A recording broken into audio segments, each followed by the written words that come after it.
श्रीपाद श्री वल्लभ चरितामृत श्रीपाद राजम शरणम प्रपद्ये। अध्याय 6 नर सावधानी की कहानी। दूसरे दिन सुबह पूजा पाठ ध्यान आदि से निवृत्त होकर तिरुमल दास ने कहा, भाई श्रीपाद श्री वल्लभ प्रभु इस चराचर सृष्टि के मूल है। वे वट वृक्ष जैसे हैं। उनके अंशावतार बड़ की जटाओं की तरह है। वे जटाएं भूमि तक जाकर स्वतंत्र वृक्ष जैसी दिखने लगती है, लेकिन उनका आधार मुख्य वट वृक्ष की ही होता है। देवदानव से लेकर सभी प्राणी मात्र को श्रीपाद प्रभु का आधार ही है। उन्हीं से सभी शक्तियों को आश्रय मिलता है। फिर वे शक्तियां उन्हीं में विलीन हो जाती है। पर्वत शिखर पर पहुंचते हुए मनुष्य को भी सभी मार्ग पर ऐसे जैसे ही दिखते हैं। इस तरह से सभी संप्रदाय के लोग दत्त तत्व में ही समा जाते हैं। प्रत्येक प्राणी की कांति में एक आभा होती है। मैं जब पीठापुरम में रहा करता था, तब वहाँ एक योगी आए। वे विग्रह की आभा के बारे में जानकारी दिया करते थे। वे विग्रह के कांति भी आभा किस रंग की है और कितनी दूर तक व्याप्त है, यह बता सकते थे। उन्होंने कुटकेश्वर आकर स्वयंभू श्री दत्त प्रभु की सूक्ष्म कांति कितनी दूर तक फैली हुई है, वह किस रंग की है, इसकी परीक्षा करने का निश्चय किया। उस योगी महाशय को स्वयंभू श्री दत्त ने बजाय वहां श्रीपाद श्री वल्लभ प्रभु के दर्शन हुए। उनके मस्तक के चतुर्दिक बिजली की श्रेणी की तरह अप्रमित धवल कांति व्याप्त थी। उस धवल कांति के चारों ओर से नीचे के भाग में नीले रंग की कांति का दर्शन हुआ। उस मूर्ति ने इस योगी से कहा, बेटा, दूसरों की शरीर की कांति कितनी दूर तक व्याप्त है, यह जानने के बाद प्रयत्न में अपना अमूल्य जीवन काल बर्बाद मत करो। पहले अपने हित की सोचो। कुछ ही दिनों में तुम्हारी मृत्यु होने वाली है। सद्गति प्राप्त करने की सोचो। जो सभी सत्यों का, सभी तत्व मूल का मूल है, वह दत्त मैं ही हूँ। इस कलयुग में पाद गया क्षेत्र में महासिद्धि पुरुषों के, महायोगियों, महाभक्तों के प्रेम पूर्वक आह्वान से ही मैंने यह अवतार लिया है। श्रीपाद प्रभु के इस उपदेश से उस योगी की सारी पूर्व कामनाओं का नाश हो गया। सूक्ष्म शरीर कांति की जानकारी ले सकने के लिए उसकी शक्ति श्री वल्लभ प्रभु के ही विलीन हो गई। वह योगी श्रीपाद श्री वल्लभ के दर्शन उन्हीं के घर में लेकर धन्य हो गए। श्री वल्लभ प्रभु स्वच्छ धवल कांति युक्त है, पूर्वा अवतार है। नीले कांति युक्त श्री दत्त प्रभु अनंत प्रेममय, करुणामय है। इन गुणों का यह रंग निर्देशक है। विश्राम के बाद उस योगी के श्रद्धा युक्त चर्चा शुरू हुई।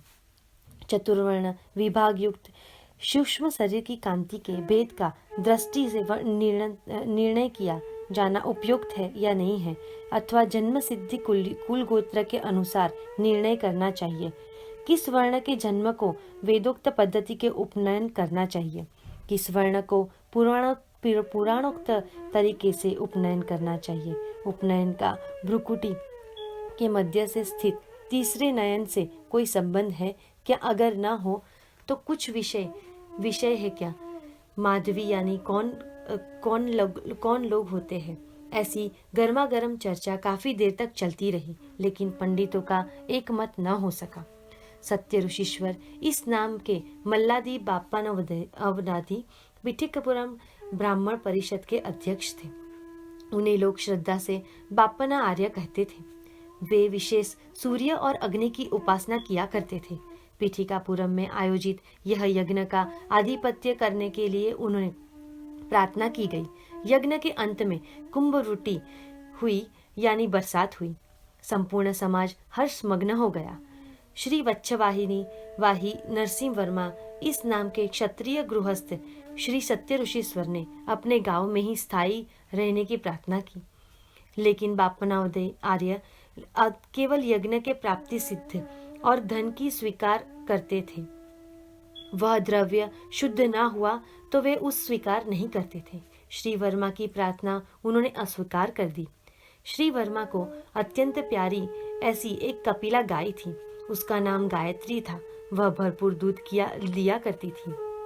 वह अत्यंत सुशील एवं साधु स्वभाव की थी। एक बार गायत्री कहीं खो गई। वह रास्ता भूल गई है, ऐसा वर्मा को मालूम हुआ। श्री वर्मा ने श्री बाप्पानाचार्य से ज्योतिष शास्त्र के पंडित होने के नाते कपिला का कुशल क्षेम पूछा। श्यामलापुर में एक खान साहब नामक कसाई है। गायत्री गाय उसी के पास है। तुरंत न जाने पर वो कट जाने का भय है। बाप्पानार्य ने कहा। श्री वर्मा ने अपने लोगों को गाय छुड़ा कर लाने के लिए व्यवस्था करते हुए एक शर्त श्री आर्य के सामने रखी। कहा कि अगर कपिला बच गई तो श्री आर्य को 3 एकड़ जमीन और निवास योग्य एक घर उन्हें उनके पांडित्य के सन्मार्थ के स्वीकार करना पड़ेगा। उन्होंने अगर यह स्वीकार नहीं किया तो गौ हत्या का पाप उनके सिर पर होगा। बाप्पानुचार्य संकट में आ गए। अगर वे अस्वीकार करते हैं तो श्री वर्मा कपिला का वध होने देंगे। इससे आर्य का गौ हत्या का पाप लगेगा। गौ हत्या के पाप से पंडित का मान स्वीकार करना श्रेयकर है। इस तरह कपिला गाय बच गई। पीठापुरम वासियों का भाग्योदय हो गया। श्री बाप्पा अवधानी ने 3 एकड़ सुफलाम भूमि के स्वामी हो गए। उनके निवास के लिए घर मिला। उन्हें वेंकट अवधानी नामक पुत्र और सुमति नाम की कन्या हुई। सुमति की जन्म पत्रिका से वह सभी उत्तम लक्षणों युक्त थी। चलते वक्त उसकी चाल और लचक किसी महारानी को भी शर्म ना दे ऐसी थी। इस कारण उनका नामकरण सुमति महारानी हुआ। श्री बाप्पानो आर्य की कीर्ति कुछ ही समय में दिग्गत फैल गई। घंटी कोटा उस उपनाम से अप्पल लक्ष्मी नरसिंहराज शर्मा का नाम भारद्वाज गोत्रीय आपस्तंभ वैदिक शाखा का एक बालक पीठिकापुरम आया। उसके घर के कालाग्नि समान नाम से पहचाना जाने वाली श्री दत्त मूर्ति थी। वह दत्त मूर्ति पूजा के समय स्पष्ट बोलती थी, आदेश भी देती थी। बचपन से ही अप्पल राज के माता पिता नहीं रहे थे। वह अनाथ था। पूजा करते हुए कालाग्नि शमन ने तुम पीठिकापुरम जाकर हरितस गोत्रीय आप स्तंभ सूत्र की वैदिक शाखा के मल्लादी बाप्पा नवधारिकी के पास विद्या अभ्यास करो, ऐसा आदेश दिया। श्री आर्य ने श्री दत्त प्रभु की आज्ञा अनुसार अपने घर पर विद्यार्थी बनकर आए हुए श्री राज शर्मा के भोजन और शिक्षण की व्यवस्था की। उन्हें भिक्षा नहीं मांगनी पड़ती थी। श्री बाप्पानोचार्य शनि प्रदोष के समय शिव आराधना करते थे। घर की महिलाएं उस दिन शिव जी का व्रत करती थी। पुरातन काल में नंद यशोदा ने शनि प्रदोष शिव आराधना करने के कारण साक्षात श्री कृष्ण के लालन पालन का सुयोग उन्हें प्राप्त हुआ। सौभाग्य के बाप्पानुचार्य के साथ श्री नरसिंह वर्मा, वैकटपैया श्रेष्ठी और कुछ प्रमुख लोग भी सहयोगी हुआ करते थे। श्री कुटकेश्वर स्वामी के मुख में निवृत्त वाणी सुमति और अप्पल राजू का विवाह। एक समय शनि प्रदोष शिव आराधना के बाद श्री कुटकेश्वर शिवलिंग के विद्युत कांति प्रकाशमान हो रही थी। उस समय उससे वाणी हुई, बेटा बाप्पानाचार्य, तुम निसंदेह अपनी बेटी सुमति महारानी को अप्पल राज शर्मा को देकर उसका विवाह कर दो।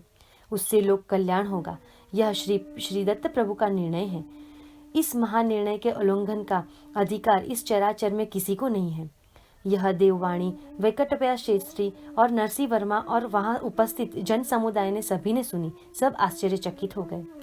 गोदावरी मंडल के अंतर्गत आयनीवल्ली इस गांव के राज शर्मा में बंधु मित्र को समाचार भेजा गया। विवाह का निर्णय हुआ। राज शर्मा के पास स्वयं का घर नहीं था, इसीलिए कुछ विचार हो रहा था। श्री वेंकटपैया श्रेष्ठी ने कहा, मेरे पास कई घर है, उससे कोई भी एक घर श्री राज शर्मा को दान में दूंगा। लेकिन राज शर्मा दान लेने के लिए तैयार नहीं थे। श्री श्रेष्ठी ने राज शर्मा के परिवारजनों से बात की। राज शर्मा ने हिस्से के पैतृक संपत्ति की कीमत 1 वरा लगाई गई। लोगों ने श्री श्रेष्ठी के द्वारा अनुमोदित घर की कीमत 12 वरा लगाई। 11 वरा देने के लिए मेरे पास कुछ भी नहीं है, ऐसा राज शर्मा ने कहा। अगर ऐसा है तो मैं अपने घर का मूल्य 1 वरा ही रखता हूँ, ऐसा ही सृष्टि ने कहा। दान लेने में संकोच हो तो 1 वरा देकर आप यह घर मुझसे खरीद ले, ऐसा कहा। श्रेष्ठी ने जो कहा वह धर्मसम्मत है, ऐसा सभी ने कहा। श्री सुमति महारानी और अप्पलराज लक्ष्मी नरसिंह शर्मा का विवाह महापंडितों द्वारा वेद घोष में मंगल वाद्यों से, मधुर स्वरों के बड़े ठाठ बाट से संपन्न हुआ। श्रीपाद श्री वल्लभ का अवतार अज्ञान का अंधकार दूर करने के लिए ही हुआ है। इसीलिए श्री प्रभु ने काल देवता और कर्म देवता को श्राप दिया। उस श्राप से अनुसार अज्ञान अंधकार के प्रतीक स्वरूप जन्मांध शिशु और अप्राकृतिक प्रगति का स्वरूप लंगड़ा बालक, ऐसे 2 पुत्र राज शर्मा को हुए। अपने दोनों बालक इस प्रकार से अपंग होने से सुमति और राज शर्मा दुखी थे। आयनी वल्ली में एक विघ्नेश्वर भगवान का प्रसिद्ध मंदिर है।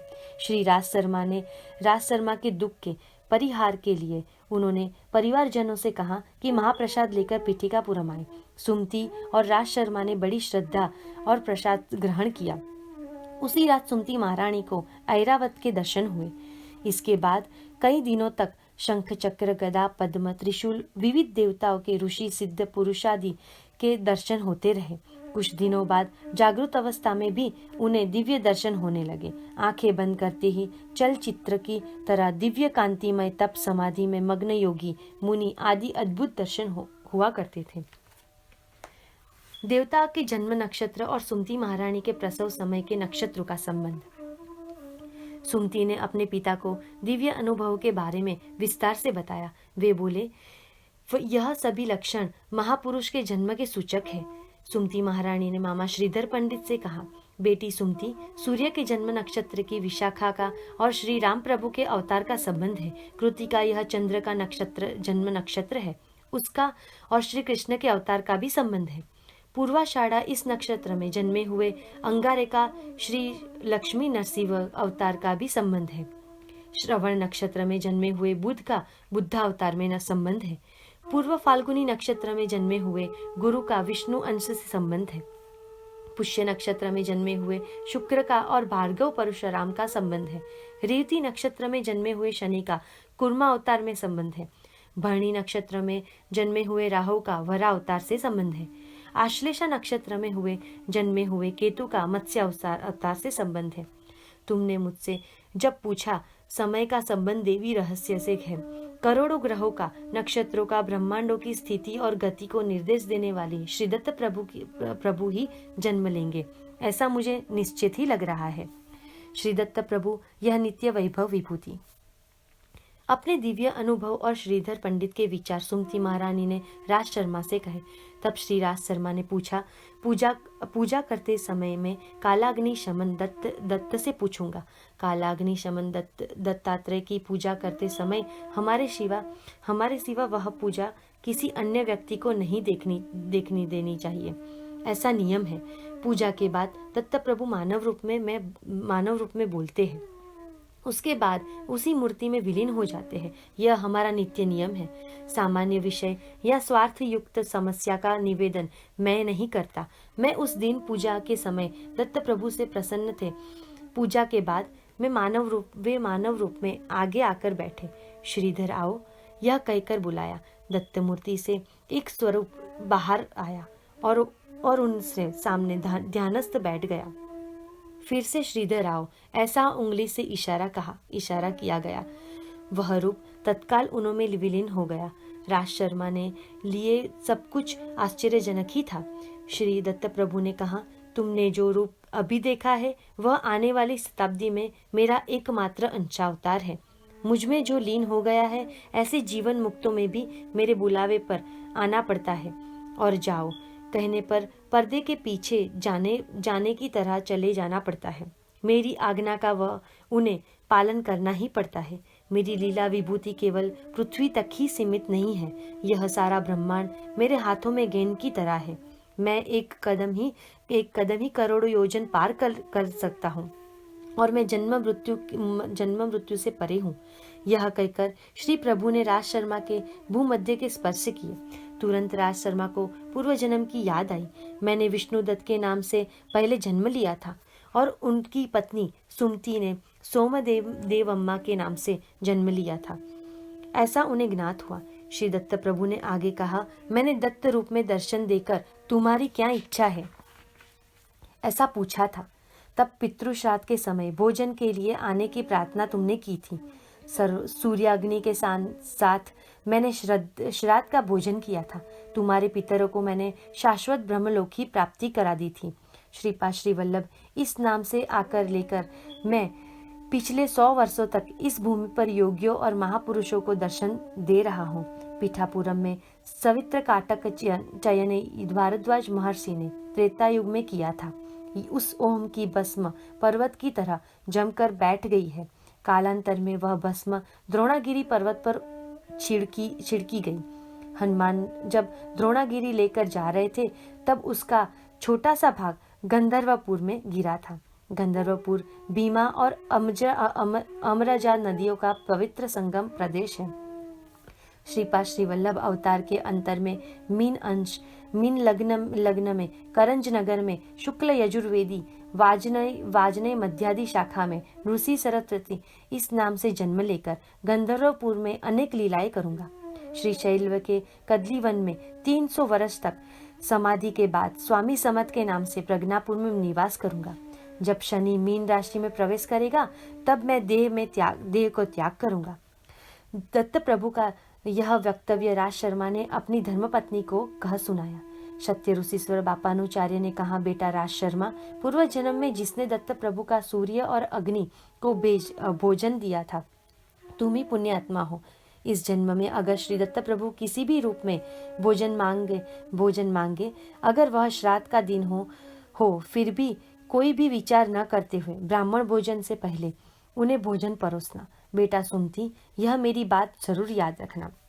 बेटा शंकर भट्ट, दत्त प्रभु की लीलाएं अलौकिक है और अभी तक नहीं सुनी हुई है, वो अपूर्व है। महाकाल अमावस्या के दिन था। राज शर्मा पितृश्राद्ध की तैयारी में थे। दरवाजे पर भवती भिक्षान देही ऐसी पुकार सुनी और उस अवधूत को सुमति महारानी ने भिक्षा दी। कुछ मांगो, ऐसा अवधूत ने कहने पर सुमति महारानी ने कहा, बाबा आप अवधूत हैं, आपके वचन सिद्ध वचन है। श्रीपाद श्री वल्लभ अवतार शीघ्र ही इस भूमि पर होगा, ऐसा विद्वान लोग कहते हैं। दत्त प्रभु अब किसी भी रूप में संचार कर रहे हैं। वर्तमान में 100 वर्षों इस धरा पर श्री दत्त प्रभु स्वयं श्रीपाद श्री वल्लभ के रूप में विचरण कर रहे हैं, ऐसा पता लगा है। आपने मुझसे कुछ मांगने के लिए कहा। मुझे श्रीपाद श्री वल्लभ का रूप देखने की अतिशय तीव्र इच्छा है। श्रीपाद श्री वल्लभ का आविर्भाव प्रागट्य। यह सुनते ही श्री अवधूत ने त्रिभुवन को हिला देने वाला मानो कोई भूकंप आ गया हो ऐसा अट्टहास किया। सुमति महारानी को लगा कि जैसे समस्त विश्व एक ही क्षण में अदृश्य हो गया। आगे 16 वर्ष तक एक सुंदर बालक यति के रूप में प्रकट हुआ और बोला, माँ, मैं श्रीपाद श्री वल्लभ हूँ, मैं ही श्री दत्त हूँ। मैं अवधूत रूप में था तब श्रीपाद श्री वल्लभ का रूप देखने की आपने जो इच्छा की थी, वह इच्छा पूरी करने के लिए मैं आपको श्रीपाद श्री वल्लभ के रूप में दर्शन दे रहा हूँ। श्रीपाद श्री वल्लभ के रूप में मुझसे आप कुछ भी मांग सकती है। आपने मुझे भोजन कराकर तृप्ति की है।